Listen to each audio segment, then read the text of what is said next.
so radiant in this light. Hey guys, Haley here. I'm with one of my best friends, Savannah. Say hello. Hi everyone. I'm already nervous and we haven't even said anything. You want me to introduce you? I'm gonna introduce you because I'm a control freak. I love it. This is Savannah. She is wonderful, as you will learn.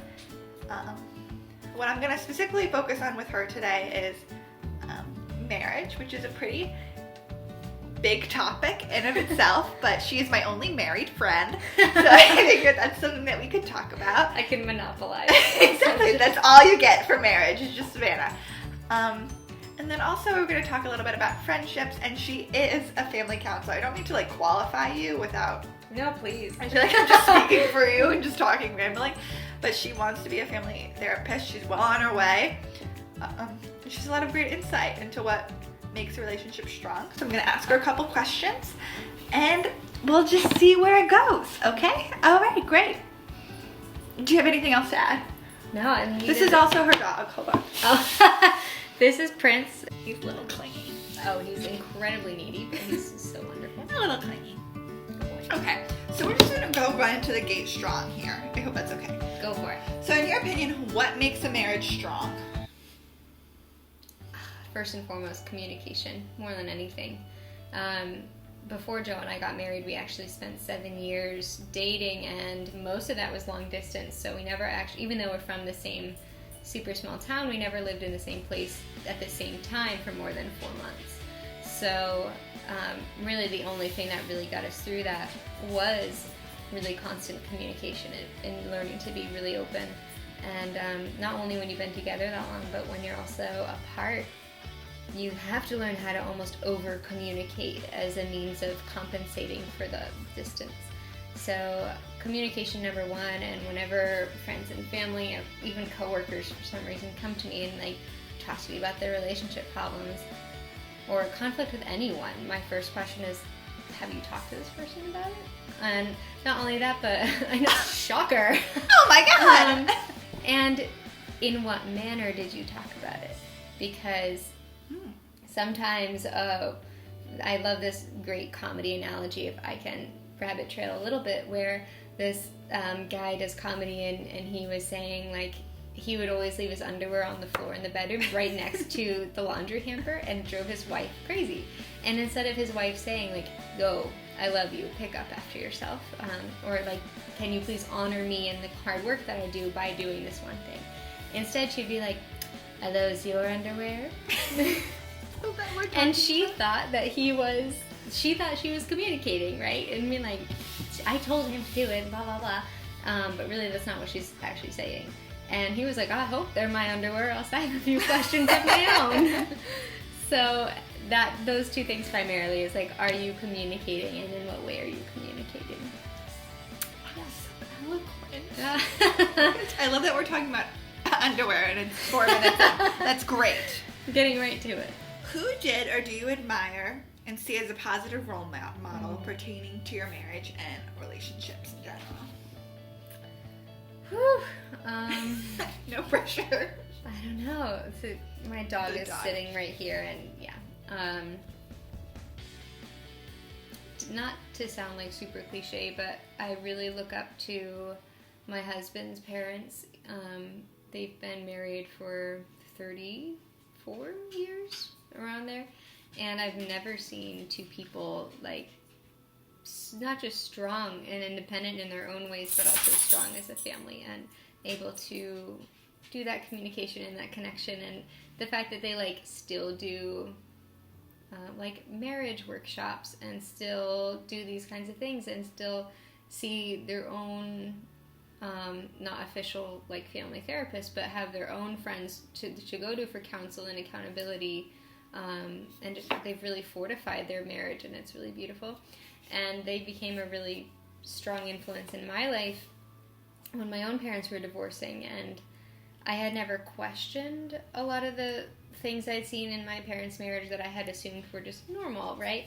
And not that they were like majorly unhealthy, but when my parents divorced, it made me think, wait a minute, like, marriage doesn't have to look this way. there's like it looked this way and there was still something missing. And what was that? So my husband's family really became a positive influence in changing the way that I saw marriage and raising the bar for marriage, especially. I can vouch for that. I met them and they're so lovely. Yeah. They're so incredible. Not that I'm biased. Yeah, you're a little biased, but that's okay.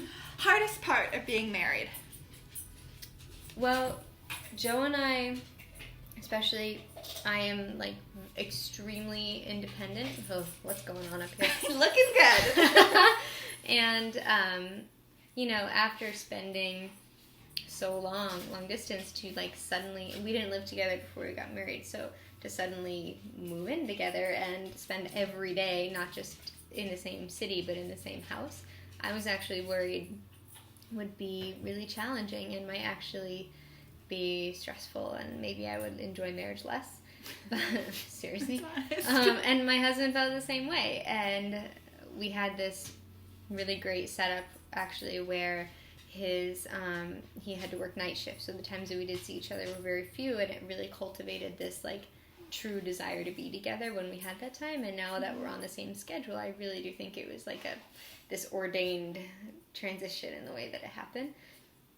So I think the hardest thing about being married can be when you lose too much of your independence or start to sacrifice what makes you you in order for the other person or for that usness quality. And it's easy to forget that the us is literally half of what you bring to the table and like what's 100% you. And so when you start to neglect your you, it can be damaging for two people. So just managing that is very important and can be challenging. Totally. I love you. Okay, this is really something I want to ask because I'm actually just genuinely curious and I'm selfish as hell. So here we go. Here we go. Marriage rates are rapidly declining in this country. Mm-hmm. And as a married person, why do you think that is? I have many reasons for why I think that is. I will not go into all of them. Haley can give you my contact information and I can monologue Link to you in the bio. I think one of the major reasons for that is the standard and the expectations of marriage have changed.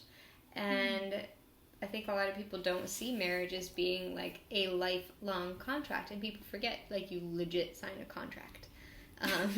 Really. Yeah. So like you are contracting your entire life to this person.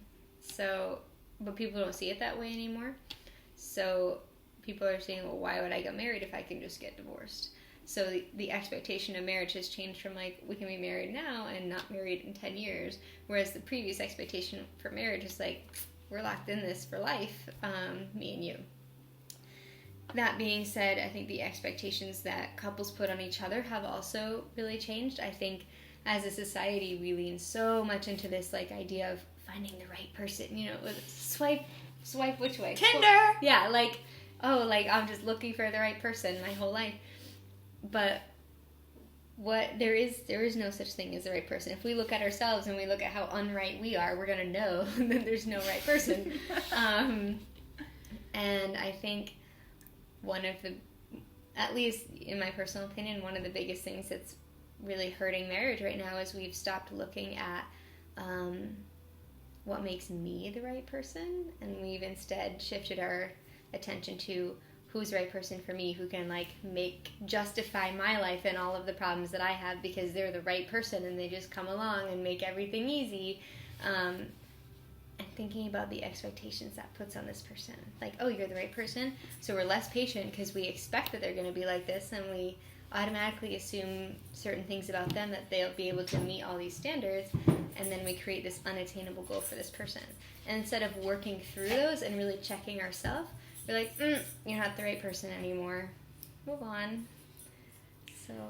And just a little sidebar here. When Savannah first told me that, I got like legitimately mad at you. Excuse you. No, I'm perfect. If I ditched my marriage the first time that Joe did something that made me confront my own stuff, like I wouldn't be the strong person that I know is so cliche, but No. he's really like, that's what has made not just me strong but us strong, is that we're able to push back on each other and challenge those standards. And I'm not going to dump my husband because he loads the dishwasher the wrong way and has trouble communicating about certain things. You know, that's just who we are. So yeah, the right person myth. It's a myth. It's not real. There's no right person. Do you want to get closer to the camera when you say that? It's a myth. You do get a little bit aggressive. I'm sorry about that. No, it's fine. What is love to you? Oh man. Well, this is going to be a personal question that speaks to my faith, because my husband and I are both Christians and lean a lot on like biblical scripture to back what we believe about things like love. And there's one verse that is, I'm sure everyone's heard it at some wedding ceremony in their life, and I don't know if people know where it's from, but 1 Corinthians 13 is a book in the Bible, and it's called the Love Chapter. And I should have grabbed my Bible before we started. So I'm going to cut. This is my Bible that Joe gave me when I was an angsty teenager when we first met. And it's like written in it all over. And I remember when he first gave it to me, just to brag on how sweet and amazing he is, he wrote like a letter to me about what he wanted us to learn together. And cute things like that. I know, he makes me melt. And he writes me notes. He's so romantic. He's such a romantic. So he writes me notes like all the time, and I've just stuffed them around the house, so I like constantly have one or find one.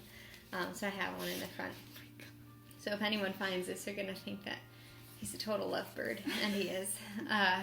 All that being said, it says love is patient, love is kind, it doesn't envy, and it doesn't boast. It's not proud. It's not rude. It's not self-seeking. It's not easily angered. And it keeps no record of wrongs. Love does not delight in evil, but rejoices in the truth. Love always protects, always trusts, always hopes, and always perseveres. So these are just what I hold my love. This is the light that I hold my love up to when I'm having a rough day, and just to be like, am I trusting in the situation? Am I choosing to protect my partner rather than to like maybe call him out in front of his family for not doing something the way that I had asked? Just in the simple ways that we communicate with each other, and just being patient. You know, these are all the attributes of love. And one thing that we forget is love was never designed to be a feeling. It's an action. It's a verb. It's something you actually need to do. I want to put a side effect in what is it? Sound effect. And then I'd be like, so, I mean, doesn't that explain this? Like, oh, I don't feel love right now, or whatever. It's like, well, are you doing love? Are you acting in love? Because if you start to do it, if you start to verb it, then you're going to noun it. You should really be interviewing yourself, because I'm bringing nothing to the table. What do you think makes you a strong woman? I'm going to go right for the cliche faith-based answer and say God, definitely. And I can give you many times in my life where I've really needed God to show up, and even if I'm like, now would be good, you know, like, or looking back at me, or in the moment being like, where the hell are you, God? And not seeing him in that moment, but he comes through for me in ways that I never could have imagined, and in very powerful ways. So definitely relying on that for strength, which is something I really need to do right now, graduating from my master's degree and having to actually start my professional life, which is new, because I've been a professional academic. So my faith, and definitely my partner, going in line with the theme of marriage. My husband is a huge source of strength, and believe it or not, my puppy here, who is still sitting here, and he's trained as a therapy dog, so he's pretty great. Yeah, and my friends, like you, Haley, you give me strength. I loved doing this. I don't care if no one watched it. I loved it. Okay. Bye, guys. Haley and Savannah out. That was